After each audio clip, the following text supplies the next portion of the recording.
and welcome to the J Train Podcast. This is J Train Jared Free coming to you live from Delray Beach, Florida. That's right. Every Wednesday is a Chit Chat Wednesday where I speak with a comedian, a friend, an expert. Today I have all three. They have a new special on Hulu. That's right. New special on Hulu called Yes Ma'am. They are a friend, a comedian, and an expert in shit-talking, Jay Jurden. Thank you for coming on the show. Thank you for having me, Jared. I'm doing well. And I also want to say having a special feels very good because I specifically remember when I messaged you about a joke in your special, specifically the Justin's peanut butter cup joke. Thank you. Listen, the special is great. Jay is a fantastic comedian. You need to go see Jay on the road. You got dates.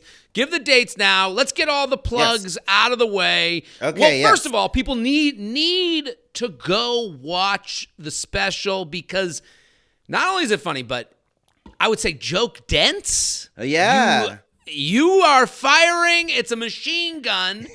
And I know you take a lot of pride in that. I know we work hard. We go up and you want joke. And I'm sure you're the same as me. It angers you. You see a special where you're like, I've been here for 5 minutes. What's going on? This better be the biggest setup of all time. And I think that your special should be impressive. I mean, we've long kind of passed the days where a special was so exclusive I'd never have heard anything before, because now we have to kind of beta test our material and bring it back and make it perfect for the special.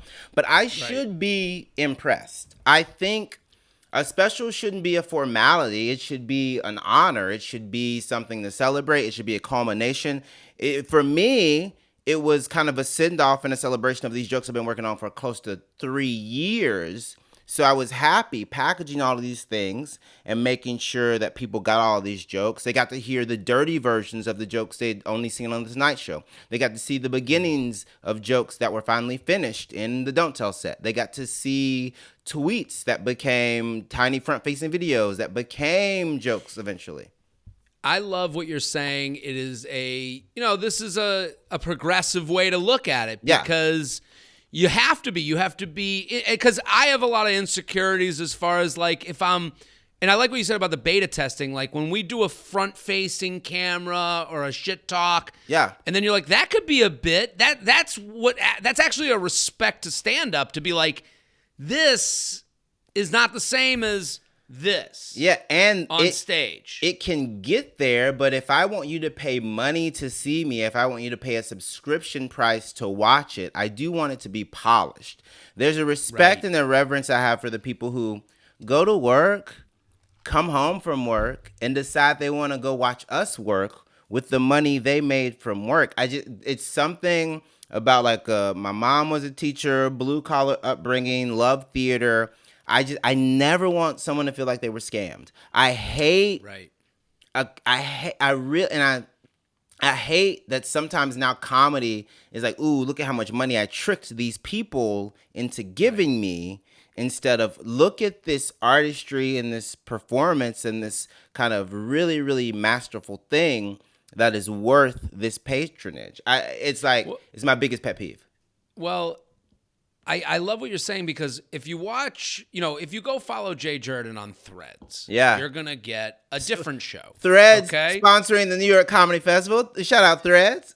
Okay, so I didn't know that. So Jay is on Threads, and, I was going to ask you, you're talking shit. Yeah. And you're saying things that I wouldn't say it out on Threads, because here my reasoning would be, I'd be exhausted. I got to talk about it. I got to go on Jared's podcast, and I got to, and also you have to live up to it. You have to, and not that you don't, you're funny and great. It's or not that I don't. It's just do I have the confidence? It takes a lot of confidence, because what you're saying is a protection of stand-up, because you say, what you're saying right now, if us talking here on a podcast, I agree with you, where it's if I was at a show, if someone's watching or listening right now and you're at a show where half of it is spent asking where you're from, what do you do, and how did you guys get together, and doing crowd work.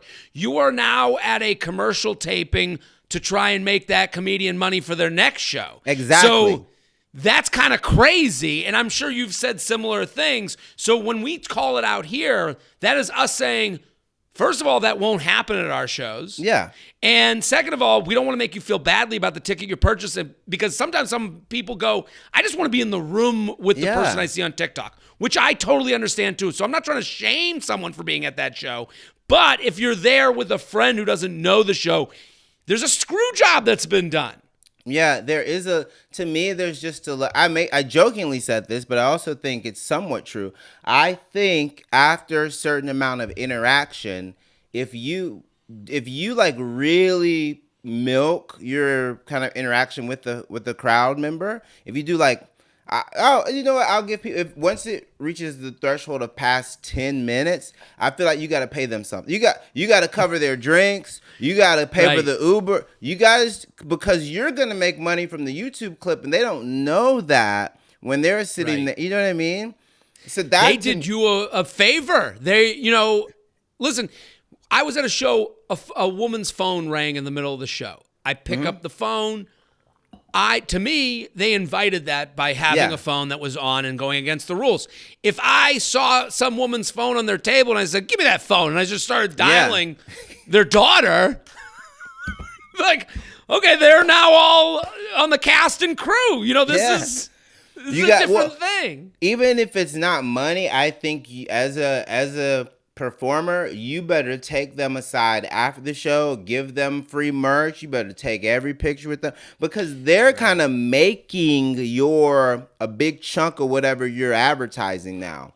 And so sometimes when I talk shit about kind of like super crutch heavy crowd work, because to me crowd work can be what you just said. I do flow chart crowd work in my special. If I say, I'm from the South, is anyone here from the South? I have written 10 jokes. This person gets to say Texas, and they also get the feeling like I've never said that to anyone before. But I've written 10 jokes. I've written a joke for every southern state. So I think there are elements of the ephemeral nature and interactive elements of crowd work that I use all the time. And I have nothing against actual fun little, ooh, this person laughed really loud at this sex joke. I'm going to give them a little tag, back to my stuff. I don't love how'd you meet? When was that? What was he doing? What was she doing? I need you to get 3 questions, and I need there to be a pop. Right. And you got to be going somewhere. Yeah. It's like, I might be asking someone a question because I'm trying to get into my bit of the topic that I'm asking about. Yes. They go, Jared, what's the difference between West Palm and Fort Myers? You go, I'm glad you asked. I'm glad you asked. They're, different. That video. So when you have something like that video right now, I was at the gate. It's funny. I'm sure you have this too.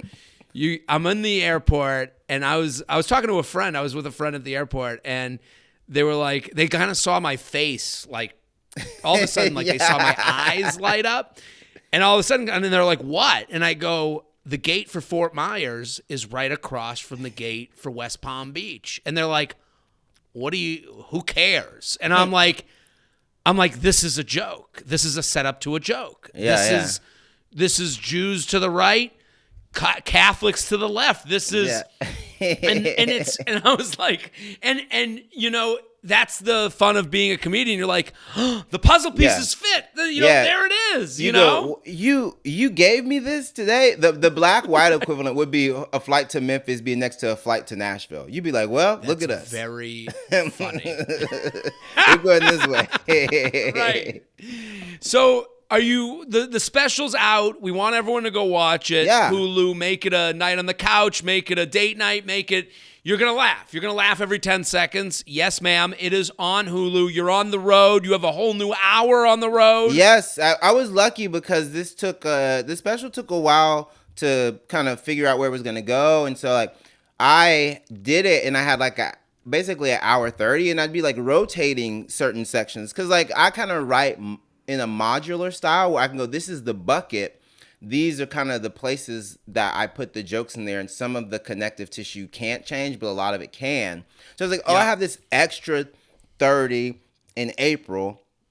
And I worked really hard and kind of did a bunch of workout shows in Brooklyn, and I'm trying to think around the city. And so then I ended up when that was like 45, I was happy to be like, okay, I'll do 45, and then I'll do some old. And then naturally, as a comic, you just keep kind of tinkering. And some people don't, but I'm a tinkerer. I like tweak and move and tweak. And so then I was like, oh, this is 50. Okay, I'm happy.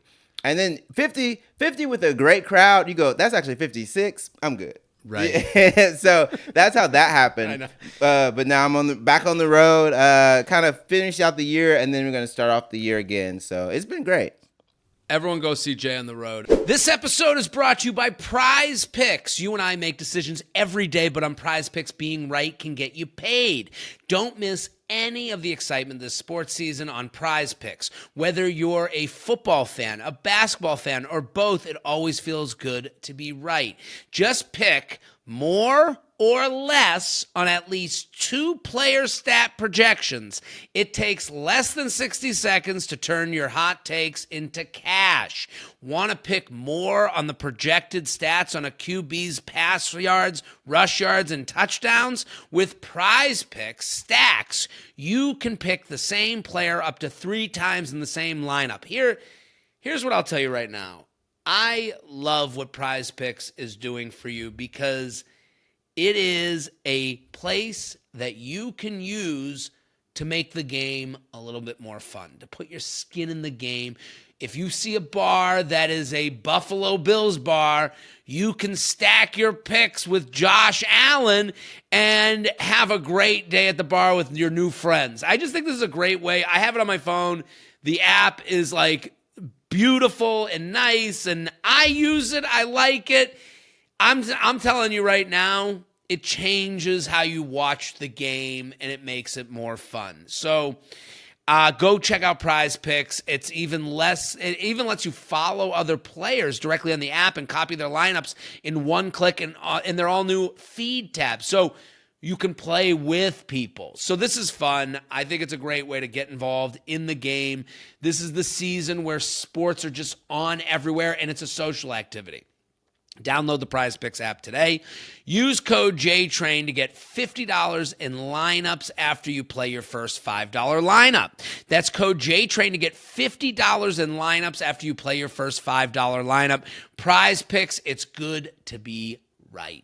I have a couple games that I wanted to play with you. Let's play. Okay? Let's play a game. Because I like this game because I know that just like I told you the story of how I came up with West Palm versus Fort Myers, okay? Yeah. There's a story behind every tweet and TikTok. It's like, and people go, are they true? It's like everything's true, and then I make it funny. Yeah. You know, like, yes. So we're going to call this game Expand on That. Okay? I'm going to give you your tweet. You're going to expand on the thought that produced the tweet or the thread, whatever, you know? I love it. Okay. Being queer means you get the most disgusting videos from the sweetest guys. Yeah. Okay. Expand on that. Just so we're clear, that was this morning, and coincidentally, in one of the videos, I think the guy was trying to expand on that, quite literally. So there are, queer men right now, gay men and bi men online, they have these kind of very sexual online personalities. They're feral, they're disgusting. It's all like this drool and devil emojis, and everyone like it'll be a picture of me in a Speedo, and people will be like, raw, next question, and they'll be like, I need him in me, like, just, you know, they say stuff, and not to me, they put it in the replies. Okay, well, to maybe some of the women listening, like, this is this disgusting nature of men isn't exclusive to the straight men. Yeah, you know, it's like it's interesting to hear from, because I hear from so many women that are like, why would he send this? No. And it's like to hear you be like, yeah, it's in the replies. It's like you're saying it so plainly, and we understand the difference, you know, the danger inherent in a man, you know, being kind of like swimming like a shark in your replies. You will lose your bid for mayor if you're right. You'll be out. So it is comforting. It can be comforting to a woman listening, being like, oh, this isn't even personal. It's not like my avatar was to this or to that. Yeah. It's just the disgusting baseline of any man, straight, gay, bi, whatever you see yourself as. And I want everyone to know this. Like, any straight woman who thinks that, oh, straight men are so disgusting, I can't wait to be around gay men where things are going to be safe.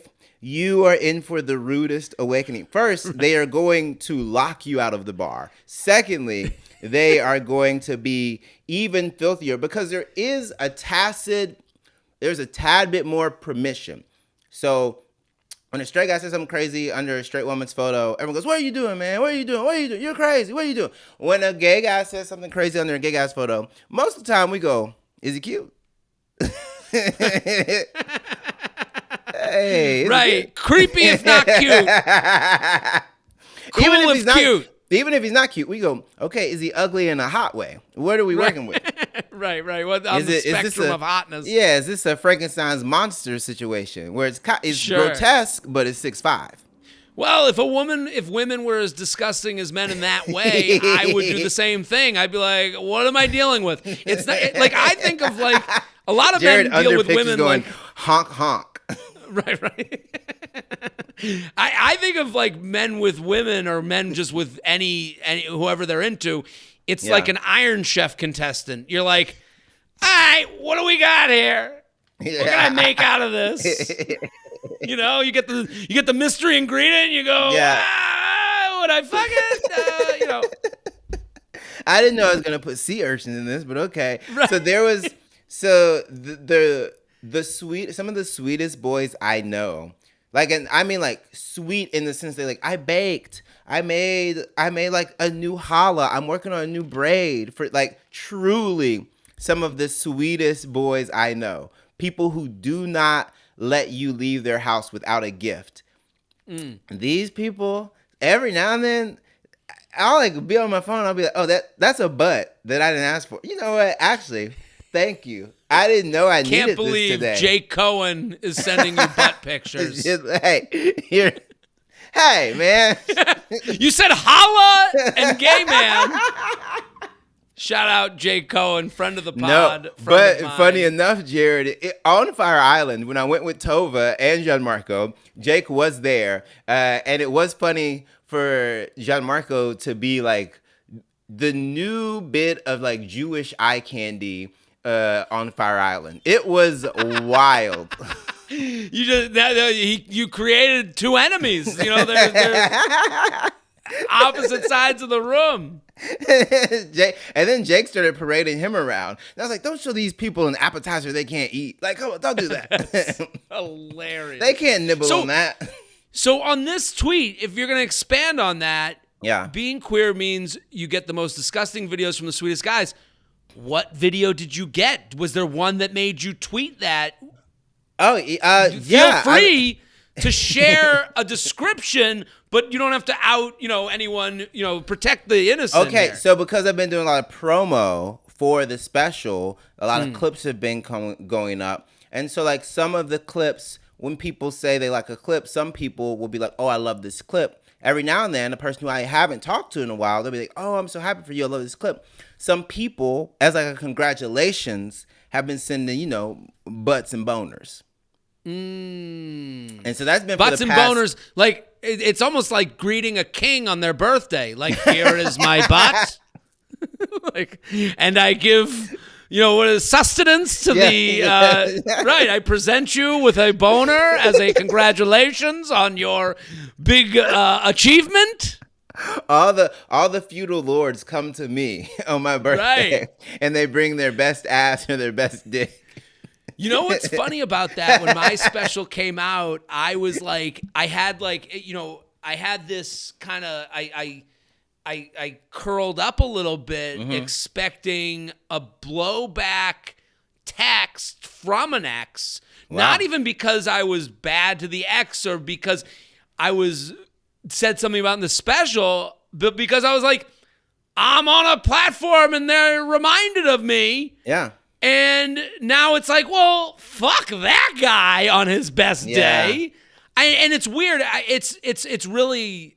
It annoyed me that I felt that way because You expected an ex to be like, he talks about being single so much in the special. Well, they wouldn't be single if he would have said, like, you expected that. Right. You get like a little bit of, and I hated that I had that anxiety because I'm like, I've done nothing to anybody that I would, I have regrets, but I don't think, you know what I mean? I'm like, why is this ruining this false thing I'm creating in my head is like ruining, and it's funny to hear that you're like, the butts and boners are coming at me. I'm envious a little bit. They really are. I mean, also, because I haven't shared some of the clips, but there's some parts of the special where I talk about like fun, like three-way stuff, and like some of the jokes are sexual enough in nature that someone could watch the special and be like, oh, I love this joke, and then send me something, and I'd be like, well, you did watch, you did the reading, so thank you right. So for showing me you know the work.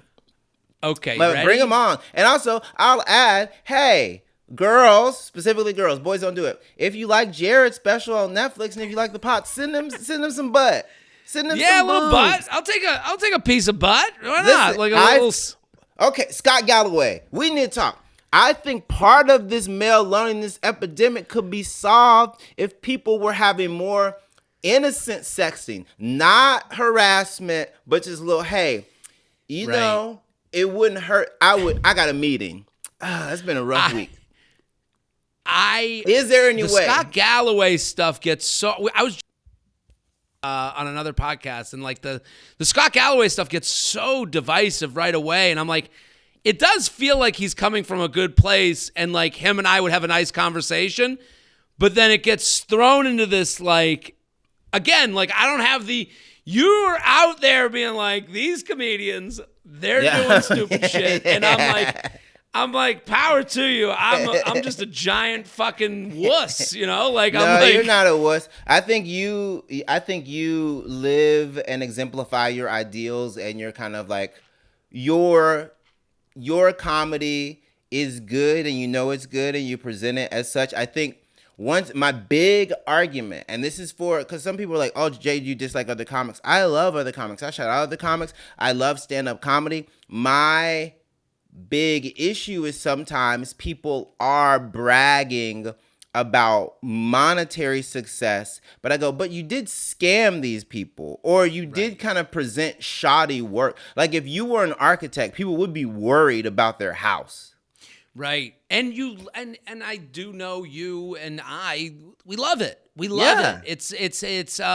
It's a representation of something we love in a way that we don't love. And that's like, it's hard because I've noticed this, just like no one cares, about our complaints, And if there's a world where I can make this historical and part of an American story about marginalized groups. Part of the reason we both understand the history, the lineage, the importance, and the power of comedy is because Black people and Jewish people, it was some of the only entertainment avenues they had. So I don't look at comedy as like, oh, I'm just trying to trick people into how I make it. I go, no, this is like a really cool thing that Black people have done for years, that Jewish people have done for years very skillfully. And so it would be disrespectful to this thing that has changed my life and changed so many people's lives around me if I just kind of did it shitty and still wanted all this praise. Yeah, and there's people you have to answer to, there are. There are Black people eventually. That are Jews that eventually, well, also not even in the people that, the hardest audiences I've always thought are your own people, the people that look like your family. They're the most difficult audiences. Like, when I go up in front of Jews, it's like, like they're like, you better. Or Jared, they go, listen, don't give us any of this Jewish 101 stuff. This is an advanced level course. You better say something specific for me. Right. You better, and you better like say it with love and respect and all those things. And and you kind of get people that are like, they'll say to you, like, they're just like, they'll like what you did. You represented me. You're representing them. And you can't do a bad job of that, especially with the importance a lot of people put on comedy from your own communities, so to speak. And now, if there's an outsized amount of importance placed on comedy from a political standpoint, from a kind of like cultural thought standpoint, from a leading trends, from an entertainment standpoint, if comedy is the only way people get the news, in a post-Jon Stewart world, if comedy is the only way Right. people really can ingest the news, John Oliver, Seth Meyers, then guess what? Conversely, if you're doing a podcast and you say, the Epstein files are so important, and then JD Vance calls you up and says, no, they're not, and then you say, no, they're not, I think that's bullshit. Right. Well, now you're a pawn. You're the job of the comedian, in my opinion, is the house is on fire over there. Yeah. Tell us why you think it's on fire. Yeah. And if someone's telling you why you think it's on fire, you're now not even a comedian anymore. Or if the king goes, it's not on fire, don't ever say that. And you go, yes. Instead of going, I couldn't hear you over the flames. What? You have to, even if you're scared of the access you have. I say this because if you have a super important and influential politician on your show, I think the first thing you have to do is remind them this is going to be a comedy show. I'm going to try to stay within the lines that grant me access to you, but I am going to go up to that line and go, hey, man, can I say something bad? And it's right. Not even in a way that's going to get you tackled by Secret Service, but at least in a way where that politician isn't going to be like, oh, good dog. Right. It's like what do they say? The best negotiations are when both sides think they lost. Yeah. The best interview is when someone walks away going, did that go okay? Yeah.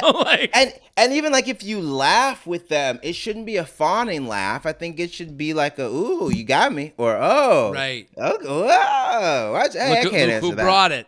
Yeah. Let's do one more expand on that. You ready? Yes. Okay. It's absolutely too much real ass out there on God's green earth to be using water to make AI booty. I'm wondering when I read that. So there's absolutely too much real ass out there on God's green earth to be using water to make AI booty. So I didn't know that AI uses a ton of water to function. I don't think a lot of people know that. It is something I've heard recently. You have to cool the heating system. So water is necessary. So you're taking water away from other resources. Okay. Yeah. What is the AI booty that you saw that made you comment? Because I know where these things come from. Yeah. Did you see an AI booty? Is there AI ass out there that I'm missing? Yeah, Is there? It was an AI, you know how everything is these kind of, you can easily tell AI cartoons? It was that animation style, but with the woman with the big butt in a thong. And I was just no, there's people who can draw. There's actual asses already on. I don't need this third worst thing. Right. That's the argument for regulation is very easy to come by via that route. And sometimes when we're we need regulation, it's no one wants to listen because it's a boring subject. I think if you brought this to Congress and was hey, there's a lot of women at the Fontainebleau in Miami whose asses are perfectly fine to be showing on video, and we do not need water being used for AI to create asses we already have on Miami Beach. And not only that, the number of asses is growing at a pretty steady rate. We could even get those numbers up. The water we have, it is a limited quantity. We can run out of water. If we think about it, we're not gonna run out of ass, but if we run out of water, the ass won't even be clean. It's actually the most poignant thing that's ever been said on a podcast because I actually totally agree with you. I want to play one more game because we do Chit Chat Wednesday here with Jay Jurden at Jay Jurden on all platforms. Yes, ma'am. Is the special, and it is out on Hulu right now. So here's what I want you to do. The link to the Hulu special is in the bio of this episode, both on YouTube and on all listening platforms. I want you to go to the link, and I want you to hit reminder, whatever that thing is that lets you watch the special and puts it on your queue. And also, a reminder to the people here, we're having Jay on. When did it come out? Last week? It came out on Friday. It came out on November 7th. So November 7th, let me just let people behind the curtain. The first month matters. Don't put this off. We want the first month. We want watches, views. This is a free show you're getting right now. You just heard the most poignant thing that has ever been said on a podcast about asses and water and AI. I think you owe some money, and your money is your clicks. So, and you all have Hulu. You like The Bachelor. It's on Hulu. Yes, okay. yes, Bachelor Nation. I talk about the Golden Bachelor in the special. Wait, you do? I talk about the Golden Bachelorette. I talk about the Golden Bachelorette and how I wish they would have cast an old hoe. What I say is I wanted her to show up to the Bachelor mansion and be like, yeah, I'm 67, but this snapper still has some bite. I love that. Okay, ready? This is called Talk Shit or Get Bit. I'm going to present you. Okay, so talk shit, get bit is an old saying that my friends and I have been saying for years. Talk shit, get bit. Now, the premise of this game is I'm going to give you a subject. You can talk whatever shit you want on it, or you can tell me to get bit and be like, there's no shit to talk. I'm ready? Okay. All right, ready. Talk shit, get bit. Kim Kardashian becoming a lawyer. Ooh, talking shit about it. Kim, okay. I'm happy that you're helping exonerate prisoners, but I'm very upset that you as a lawyer think it's okay to put out fake pubic hair. Stop it. There's got to be some sort of copyright infringement. I don't like this. You're putting out Murkins. Right. I don't like it. Once again, we do not need to be making children put together fake pubic hair when we have more than enough pubic hair on God's green fuzzy earth. What's happening? What's going on? What's the story behind You're like this? the Miss Frizzle of comedy. You take something as simple as a Murkin, fake pubes, and relate it to the world around us, and we get to learn. This is great. Jared, I would argue these Murkins are anti-American. You can't... Yes, I agree. Yeah, you can't keep doing this. We allowed it with the nipples. We allowed it. And that might have been a step too far. Kim, let people celebrate their natural bodies. I also understand that maybe people who suffer a lot of laser in the past, they can't grow as much pubic hair as they used to. They're out of the game. Don't know what you got till it's gone. I'm sorry. You are the person who paved down a parking lot. You did that. Right. But I understand if we're talking about some of the alopecia pussies, I get it. Right. Kim Kardashian, with her look, it would be very weird to think that she could be in those bikinis without us seeing some hair. But now she wants us to see all things. And now she wants us, what is it, Kim? Yeah, it's a good point. Some of the G-strings look like I'm in between her legs. I don't. Okay, shorter days. Talk shit, get bit. Ooh, shorter days. Oh, because of the solstice. Depression is gonna bite me. I get seasonal depression a little bit. But yeah, son, what are you doing? Son, the sun. I'm not like being in New York or using slang. Son, what you doing? Right. Come back out. Come out. Son, I came out. You can come out. Be out all the time. It's rude. It dropped to 40, 30. It was snowing in November. I mean, a good part of the reason I'm in Delray Beach, Florida right now is the shorter days. I need a little sun. I need the windows to be shining. I was New York City. I mean, but that's the fun of New York City. It's why it's such a great drinking town. It goes good with the bad, you know? It is fun to gotta go home at night when you have a coat, but you've been in the bar and you're getting into the cab. That's a fun night because in the summer, everyone wants to walk home or bike home. But I don't love the shorter days because I'm being thrown off. When it's dark outside, my brain, I've been on this earth for a while. When it's dark out, I still go 07, not 4. Right. And, we get, to go back to the people who work to be able to watch us work. Yeah. We get to be out during the day. There's some people that go into the office when it's dark and leave when it's dark. And you're like, right. Even the thought of it, I have the same feeling as you where I'm like, who could live that way?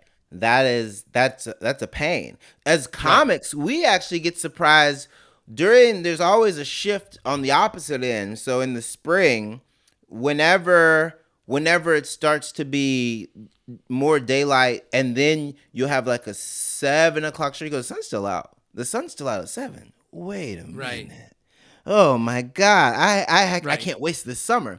Now the sun's gone. So I'm already in evil comedian mode at 4. I'm going into a 6 p.m. show telling butt sex joke because it's dark outside, and I'm ruining these people's vacation. They just came from Ohio. They didn't know they were getting this. That is a big comedian thing where people really don't like doing comedy during the daytime. We hate bearing our shame when the sun is out. Right. We're like, no. Let's do one more, and then we're gonna get out of here. Everyone, go watch Jay Jurden special. Yes, ma'am, on Hulu. Link in the bio. Okay, talk shit, get bit. Thanksgiving. Ooh, you know what? Talk shit or get bit. I'm gonna talk a little bit of shit about Thanksgiving. Okay. Thanksgiving, and I'm not even going to go like the decolonize the holiday route. Thanksgiving, we just want to celebrate food.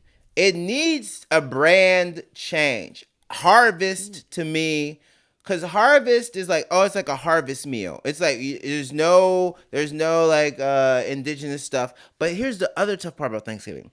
Thanksgiving, I think that like the fights at Thanksgiving need to happen earlier, because the Thanksgiving fights happen in Thanksgiving, and then you gotta have those same fights at Christmas or Hanukkah. Right. You know, we need something a little bit earlier, and Thanksgiving's a little late.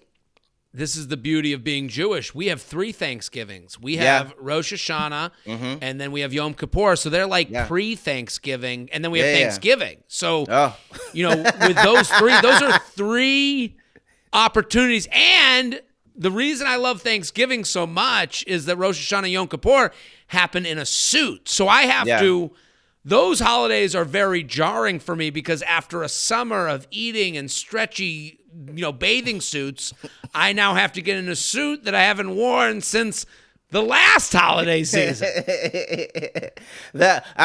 Thanksgiving being the 3rd most Jewish holiday. Is Thanksgiving an unofficial high holy Jewish holiday?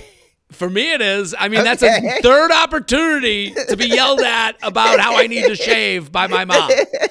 So, okay, you know what? I'll get bit. I like Thanksgiving food. My husband loves baking, so there's always pies and stuff. I like a food-centric holiday. I do. So you know what? I actually don't have that much bad to say about Thanksgiving. Now, if it was stand-up comedy, I got a bunch of shit to say. Everyone go follow Jay Jurden at Jay Jurden. Yes, ma'am. That's the special. Great to have you. So pumped about the special. Congratulations. Thank you, Jared. It means a lot. Of course. Boom.